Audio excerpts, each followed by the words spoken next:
अस्सलाम वालेकुम everyone, this is Sikandar Khan and I am from the Khan trainers. आज मेरे साथ मेरे बहुत अच्छे फ्रेंड और बहुत अच्छे ट्रेनर, उसके साथ साथ कोच और motivational speaker, counsellor, social media expert, digital media expert, क्या क्या कह सकते हैं इनको। Sabahat, thank you so much for being with us today. Sabahat आज हमारे साथ हैं। सबाहत का एक बहुत इंपॉर्टेंट जॉनर, अभी इससे पहले भी हमने एक वीडियो रिकॉर्ड की सबाहत के साथ, जो हमने बात की skills to get a job. आज मैं जब स्किल्स की बात करता हूँ तो सबाहत के पास एक बहुत यूनिक स्किल है, जिसका हमको टाइटल से ही पता चल गया होगा, सेल लाइक क्रेजी। आप मुझे ये बताएं कि आपका सेलिंग एक्सपीरियंस कैसा रहता है, आप सेलिंग को किस तरीके से देखते हैं? बेसिकली सिकंदर यू नो कि selling is too much hard. बहुत सारे लोग इस सेल से भागते हैं, बट मैं कहता हूँ कि सेल बहुत आसान है। अच्छा। अगर आप करना चाह रहे हैं। बिल्कुल। जब मैं सेल्स में आया था, बेसिकली मैं इंश्योरेंस इंडस्ट्री से परटेन करता हूँ, तो इंश्योरेंस बेचना इज़ टू मच डिफ़िकल्ट। किसी को आप मौत बेचते हैं एक तरह की। बिल्कुल। ठीक है, तो मैंने क्या किया, जब मेरे अर्ली स्टेज था इंश्योरेंस सेक्टर का, तो मेरा एक टारगेट था जो मुझे सुपरवाइज़र की तरफ से दिया गया। तो मैं जब सेल्स करने जा रहा था तो मुझसे कोई ले नहीं रहा था पॉलिसी। तो मैंने आइडेंटिफाई किया, कुछ चीज़ें देखी। देन मैं पहले फीडर्स बेच रहा था, यानी कि इस इंश्योरेंस से आपको ये फ़ायदा वो फ़ायदा। बट उसके बाद मैंने पहले सामने वाले की नीड आइडेंटिफाई करी कि उसको चाहिए भी नहीं चाहिए और उसको किस टाइप की इंश्योरेंस चाहिए। जब उसके लिए मैंने क्या किया, मैंने उनसे क्रॉस क्वेश्चन करते हैं। जब आप किसी की नीड आइडेंटिफाई करना चाहते हैं तो आप उससे क्रॉस क्वेश्चन करते हैं, उसको मालूम भी नहीं होता और आप उससे बातों ही बातों में वो चीज़ें आइडेंटिफाई कर लेते हैं कि इससे इस चीज़ की नीड है। उस हिसाब से आप अपना प्रोडक्ट सेल कर देते हैं इजीली। तो हमें कभी भी कोई भी चीज़ बेचनी है तो हम फीडर्स नहीं, हम उसकी नीड आइडेंटिफाई करके उसके बेनिफिट बेचें जो वो आफ्टर यूज़ कर सकते हैं। बिल्कुल बिल्कुल सही कहा सबाहत आपने कि इस वक्त जब सेल्स की हम बात करते हैं, और सेल्स के अंदर इम्पॉर्टेंट चीज़ ये होती है कि जो अक्सर लोग कंफ्यूज हो जाते हैं कि आप गंजे को कंघी नहीं बेच सकते। अल्फाज जो है ना वो समझने की कोशिश करें कि आप कभी भी गंजे को कंघी नहीं बेच सकते, उसके वो किसी काम की नहीं है। सही है। इसी तरीके से आप अंधे को जो है वो ये नहीं दिखा सकते कि यार ये कलर पहन लो, ये कलर पहन लो, ये कलर पहन लो, ये कलर देख लो। वो कभी भी नहीं पहचान सकेगा उस कलर को। मैं ये समझ जाने की कोशिश कर रहा हूँ। मिसाल मैंने इस तरीके से आम अल्फाजों में दी, नो ऑफेंस, पर प्रॉब्लम ये है कि आजकल के दौर में सेल्स करने के लिए हम चले तो जाते हैं सभा, अक्सर और बेशतर बहुत सारे हमारे यंगस्टर्स सेल्स के लिए चले जाते हैं, लेकिन उनको सेल्स की पीछे से कोर ही नहीं पता होता, उनको सेंस ही नहीं होता कि सेल्स करनी कैसे करनी। अब जब सेल्स आपको पता ही नहीं है सेल्स आपको करनी कैसे, सेल्स के लिए सबसे अच्छी टेक्निक इन्होंने आज बताई कि आइडेंटिफाई योर कस्टमर। इसको जब हम सेल्स की टर्म में कहते हैं नो योर कस्टमर, ठीक है। और यहाँ पर NYC भी बनती है, और एक बाकायदा जब आप इंश्योरेंस में है तो वो उसके अंदर आपको पूरा फॉर्म फिल करना पड़ता है कि how do you know your customer, how much you know your customer. The thing is this, जब आप अपने कस्टमर को जानते हैं, पहचानते हैं, तो उसके बाद आप उसको समझ के उसके हिसाब से आप प्रोडक्ट बेचते हैं। मुझे जब ये बेचने वाली बात आप कर रहे थे ना, तो मुझे वो जुमला याद आ गया कि सेल मी दिस पेन। और अक्सर लोगों ने उसको पेन को बेचने के लिए क्या किया कि बताया कि यार ये पेन इतना अच्छा है, ये यूं है, ये यूं है, ये यूं है, ये यूं है, ये यूं है। नहीं दोस्त, आपको इन सब चीज़ों की ज़रूरत नहीं है। आपको सिर्फ और सिर्फ ये देखना है कि इस वक्त इस महफिल में किसको लिखने की ज़रूरत है। बिल्कुल बिल्कुल, yes you are absolutely right. जिसको लिखने की ज़रूरत होगी ना, आप उसको हाथ में पेन थमा दीजिए, वो आपसे फ़ौरन खरीद लेगा। तो आपको प्रोडक्ट बेचने से पहले नीड को आइडेंटिफाई करना बहुत ज़रूरी है। बिल्कुल ऐसी सिकंदर। इसके साथ साथ क्या कहेंगे आप? जैसे कि आपको मालूम है कि मैं ऑनलाइन सेलिंग भी करता हूँ, तो मैं पहले अपनी टारगेट ऑडियंस को आइडेंटिफाई कर लेता हूँ कि उनकी डिमांड क्या है मार्केट में। थोड़ी सी रिसर्च के बाद जो आपको डिफरेंट टूल्स से मालूम हो जाता है। बिल्कुल। जब आपको मालूम हो गया ये टारगेट ऑडियंस है, ये उनका एज ब्रैकेट है, ये उनके इंटरेस्ट हैं, तो देन आप उन्हें उसी चीज़ पे हिट करते हैं और आप इजीली सेल कर लेते हैं। बिल्कुल। अब बट हमारे यंगस्टर को प्रॉब्लम ये आती है, वो समझते हैं कि आप ज़बरदस्ती कोई चीज़ बेच रहे हैं। हाँ। आप अक्सर सामने वाले की भी वो नीड होती है। हाँ। बस आपने वहाँ तक पहुँचना होता है। ये बिल्कुल सही बात बोली कि right time right customer and then you hit the sixer. That is a thing कि आपको जब क्रिकेटर होता है ना, हमारे शाहिद अफरीदी भाई, शाहिद अफरीदी की एग्जांपल्स मैं अक्सर अपने ट्रेनिंग सेशन में देता हूँ। शाहिद अफरीदी जब आता है ग्राउंड में तो लोग ना एक्सपेक्टेशंस लगा के बैठे होते हैं कि पहली बॉल में ही छक्का मारने वाला है। कभी कभार तो वो पहली बॉल पे छक्का मार देता है, लेकिन कभी कभार वो पहली बॉल पे आउट आउट भी हो जाता है। तो क्या हुआ उसमें? क्या शाहिद अफरीदी की स्किल्स खराब है? नहीं। इसमें क्या बॉल खराब है? नहीं। उसमें क्या किस्मत खराब है? नहीं, हरगिज़ नहीं। सिर्फ और सिर्फ वो जो बॉल है वो उस वक्त छक्के के लिए नहीं बनी थी। बिल्कुल ऐसी हर बॉल छक्के के लिए नहीं थी। एग्जैक्टली। तो वो जो बॉल थी वो भी राइट थी, शायद अफरीदी भी राइट है, माहौल भी राइट, एवरीथिंग इज राइट, और उसको छक्का मारना आता भी है पर छक्का लग नहीं रहा। इसी तरह मैं सेल्स के अंदर मैंने बड़े बड़े एक्सपर्ट्स देखे हैं। आप यकीन करें, मैं बड़े बड़े एक्सपर्ट्स के साथ बैठा हूँ, एएसएम्स के साथ, एरिया सेल्स मैनेजर्स के साथ बैठा हूँ। वो कभी कभार कहते हैं हमसे सेल्स नहीं हो रही, ठीक है। तो मैंने उनके अंदर एक चीज़ बड़ी अच्छी देखी है, आपने भी देखी होगी यकीन। उनसे सेल्स नहीं होती, वो इत्मीनान बैठे होते हैं, सुकून से बैठे होते हैं, चिल कर रहे होते हैं, वो टेंशन नहीं ले रहे होते। वो उनको इतना कॉन्फिडेंस होता है अपनी स्किल्स के ऊपर, वो कहते हैं कि नहीं, this is not the customer, this is not the day, this is not the time. वो सिर्फ उस राइट टाइम का वेट कर रहे होते हैं जब उनको पता है छक्का तो उनको मारना आता ही है। बिल्कुल, वो अपनी एफर्ट्स ही अपने राइट कस्टमर के ऊपर लगाते हैं। हाँ। आपने 10 जगह एफर्ट करी, फिर आप कहते हैं मुझसे सेल होती नहीं है, ये तो जॉब ही खराब है। बिल्कुल। तो आप सही कस्टमर के पास जाए ना, पहले कस्टमर, पहला कस्टमर आपके सही हो।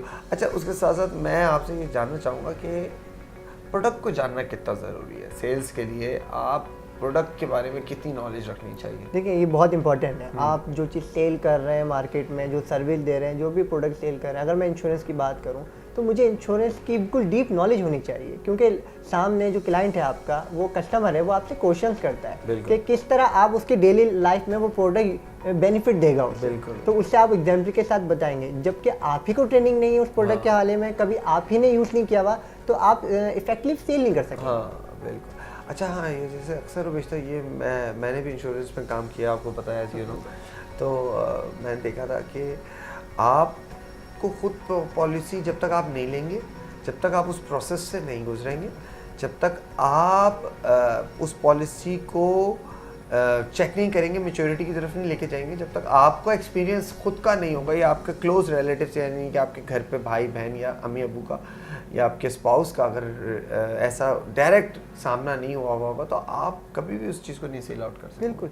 आप अगर, जैसे कि मैं इसको इस तरह से भी समझाना चाहूँ तो आप समझें कि आप जब तक ये नहीं बताएंगे या आपको खुद नहीं पता होगा कि ये जो चीज़ आपके हाथ में, ये जो प्रोडक्ट आपके हाथ में, इसके अंदर क्या है, सही है, तो आपको अब इसके बेनिफिट्स नहीं पता। मैं ये नहीं कह रहा कि ये बेनिफिट्स आपने जाके दुनिया को बताने, नहीं।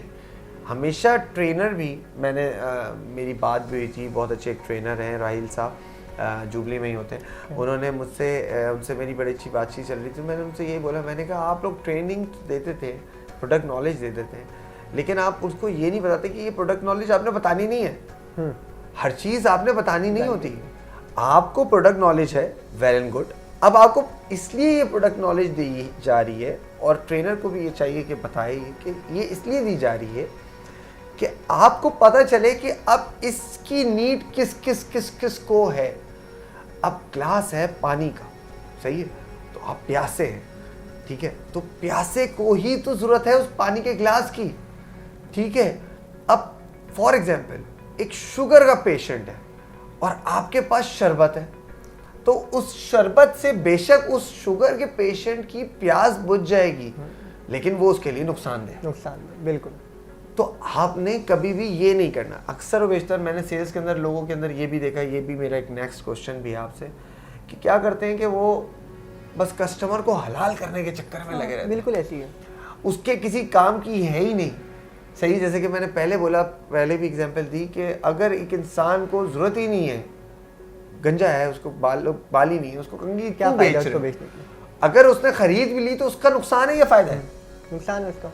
तो फिर ये क्यों हो रहा होता है? क्यों ये फोर्स सेल हो रही थी? फोर्स सेल बेसिकली इसके पीछे कमीशन है एक एजेंट का, जो अच्छा। आपको ही मालूम है। तो एक हैंडसम कमीशन होता है, तो एजेंट फोर्स ये करते हैं कि बस किसी भी तरह बिक जाए, सेल हो जाए, उन्हें कमीशन चाहिए होता है। बट आई प्रेफर कि अगर आप एक अच्छा सेल्समैन बनना चाहते हैं लाइफ में, तो आप सामने वाले को सेल नहीं करें, एडुकेट करें उस प्रोडक्ट के हवाले से। बिल्कुल। क्योंकि आप मुझसे हर बेनिफिट बता रहे हैं, अब कुछ बेनिफिट उसके काम के नहीं है, तो वो इरिटेट हो जाएगा। आप उसे राइट बेनिफिट बताएं, उसकी नीड आइडेंटिफाई करके प्रोडक्ट लाजमी सेल होगी। बिल्कुल, जिस तरह सबाहत ने भी इस चीज़ को एक्सप्लेन किया कि हमें ये बात समझना और जानना बहुत ज़रूरी है कि हमें जब प्रोडक्ट नॉलेज होगी, हमें जब पता होगा अपने कस्टमर के बारे में, और फिर जब हम सेल्स करने के लिए अपनी ऑडियंस को, टारगेट ऑडियंस को जानेंगे, पहचानेंगे, उसके बाद हम जब सेल्स करते हैं और फॉर एग्जांपल हमारी सेल्स नहीं होती, तो हमें वहाँ पर रिलेशनशिप बिल्डअप कर देना चाहिए, ना कि जो फोर्स सेलिंग आप कह रहे हैं कमीशन के लिए, शॉर्ट टर्म कमीशन के लिए हम क्या करते हैं, उसको हलाल करने के चक्कर में पड़ते हैं। और वो बहुत पुराना मुहावरा और बहुत मशहूर बात है, कहावत है कि हमने स्कूल्स में भी पढ़ी है कि जब आप मुर्गी, सोना देने वाली मुर्गी हो तो उसको हलाल नहीं किया जाता, उसका अंडा ही यूज़ किया जाता है। आपसे अगर सेल्स नहीं हो रही है, उस बंदे से आपका कनेक्शन बिल्डअप नहीं हो पा रहा है, तो आप उस रिलेशनशिप को स्ट्रॉन्ग कीजिए, और रिलेशनशिप को स्ट्रॉन्ग करने के साथ साथ आप उसको कुछ ना बेचें। कल को वो बंदा 10 लोगों में बैठ के आपको रेफर कर रहा होगा, and then you do referral marketing, और ये बहुत इंपॉर्टेंट जोन है। और एक और चीज़ जो इससे पहले वाले हमारे पॉइंट में भी डिस्कस हो रही थी कि हमें टारगेट ऑडियंस को जानना है, ये इसके लिए बड़ी ज़बरदस्त, गूगल ने भी हर जगह आप टर्मिनोलॉजी यूज़ कर रहे हैं, एफिनेट मार्केटिंग। एफिनेट मार्केटिंग क्या है कि आपको कस्टमर की नीड का पता है, आपको कस्टमर क्या देख रहा है उसका पता है। आजकल जो गूगल और यूट्यूब और कोई भी सोशल मीडिया या मैं कहूँगा वेबसाइट्स का भी जो जॉनरे चल रहा है, उसका एक लॉगरिथम चल रहा है। वो लॉगरिथम ये है कि जो चीज़ आप देख रहे हो वो आपको वही दिखा रहा है। बिल्कुल ऐसे, ठीक है, आप जिस चीज़ में इंटरेस्ट ले रहे हो, जो आप सर्च कर रहे हो, जो आप गुफ्तगू कर रहे हो, आजकल के दौर में ये अब कोई ज़्यादा ढकी छुपी बात नहीं रही कि हमारे जो सेल फोन्स हैं वो हमारी प्रॉपर्टी कम दूसरी कंपनीज की ज़्यादा है। बिल्कुल ऐसे, ठीक है, तो they are getting the data out of it, and you can use the same data for your own purpose as well. तो इसके साथ साथ मुझे ये बताएं, जब हम सेल्स की बात कर रहे हैं तो बहुत सारे मेरे देखने वाले ये जानना चाह रहे होंगे कि सेल्स तो हम करें, पर करें क्या, मोटिवेशन क्या है सेल्स के पीछे? अच्छा, सेल्स के पीछे जो मेरी मोटिवेशन है या सबकी आप कह लें वो है मनी, क्योंकि इसके पीछे जो आपकी इनकम है ना वो बहुत अच्छी है एज़ कम्पेयर टू एक जॉब जो नॉर्मल जॉब करता है बंदा, उसकी फिक्स सैलरी होती है।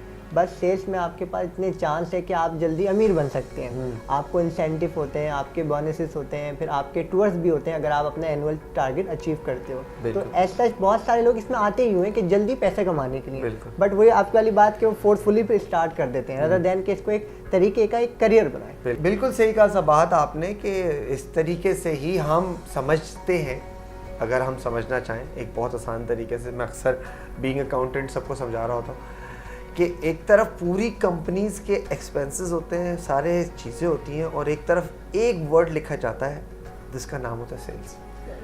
सही है, और वो सेल्स यहाँ पर लिखा जाता है और बाकी पूरी चीज़ें एक तरफ आ जाती हैं, और वो जो सेल्स होती है वो at the end of the story वो भी पॉजिटिव में रहती है। तो that is the key thing, that is the thing you have to understand.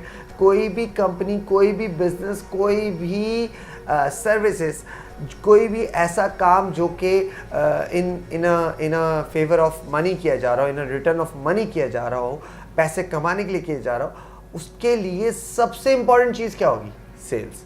और if you are a sales man और sales person, then it's mean कि आप तो समझे ना, आपकी 5 उंगलियां घी में और सर कढ़ाई में, और आपको तो कंपनी ज़्यादा से ज़्यादा पे करेगी, क्योंकि आप ही तो हो जो कंपनी को सब कुछ प्रोवाइड कर रहे हो, उसको सस्टेन कर रहे हो, उसको चला रहे हो। तो सेल्समैन जो होते हैं या सेल्स टीम जो होती है वो कंपनी की हमेशा कोर टीम में से होती है। मार्केटिंग का नाम भी बाद में आता है, सेल्स का नाम पहले आता है। इसी के साथ मैं समझता हूँ कि इस टॉपिक के ऊपर काफ़ी अच्छी तरीके से हमने बात करी है, बड़े अच्छे तरीके से एक्सप्लेन किया है। आपको ये भी पता चल गया कि आपको किस तरीके से मार्केटिंग का मतलब पहला सेल्स का स्टेप क्या है, कि आपको देखना है मार्केटिंग और सेल्स। अच्छा, एक और चीज़ मैं लास्ट में बोलना चाहूँगा कि अक्सर लोग कंफ्यूज हो जाते हैं सेल्स एंड मार्केटिंग में। प्लीज़ समझें, सेल्स बेचना है, मार्केटिंग कैसे बेचना है। ठीक है, आपको सेल्स जो है वो एक्शन थिंक है, ठीक है, एक्शनेबल थिंक है। आपने काम परफॉर्म करना है, आपने किसी को चीज़ एक्सचेंज करनी है, दैट इज़ योर सेल्स। पर मार्केटिंग ये है कि आपने उसका माइंड बनाना है ताकि वो सेल्स करे। तो मार्केटिंग बाद में आती है, सेल्स पहले आती है। क्यों? क्योंकि सेल्स की वजह से ही मार्केटिंग की जाती है, वरना मार्केटिंग ना की।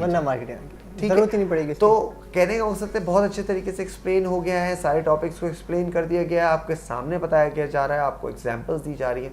अगर आपको ये कन्वर्सेशन अच्छी लगी हो, ये सेशन अच्छा लगा हो तो प्लीज़ कमेंट करके ज़रूर बताइए, अपने दोस्तों के साथ इस चीज़ को शेयर करें जो इस वक्त सेल्स के पीछे भाग रहे हैं, ताकि उनको पता चले कि सेल्स कैसे करनी है। मुझे और सबाहत को इजाज़त दें। अगर आपको ये सेशन अच्छा लग रहा है तो प्लीज़ कमेंट करके बताएं, हम सबाहत को फिर से बुलाएंगे। Sabahat, thank you so much for coming, और इंशाल्लाह इसी के साथ इजाज़त देते हैं। अल्लाह हाफ़िज़। अल्लाह हाफ़िज़।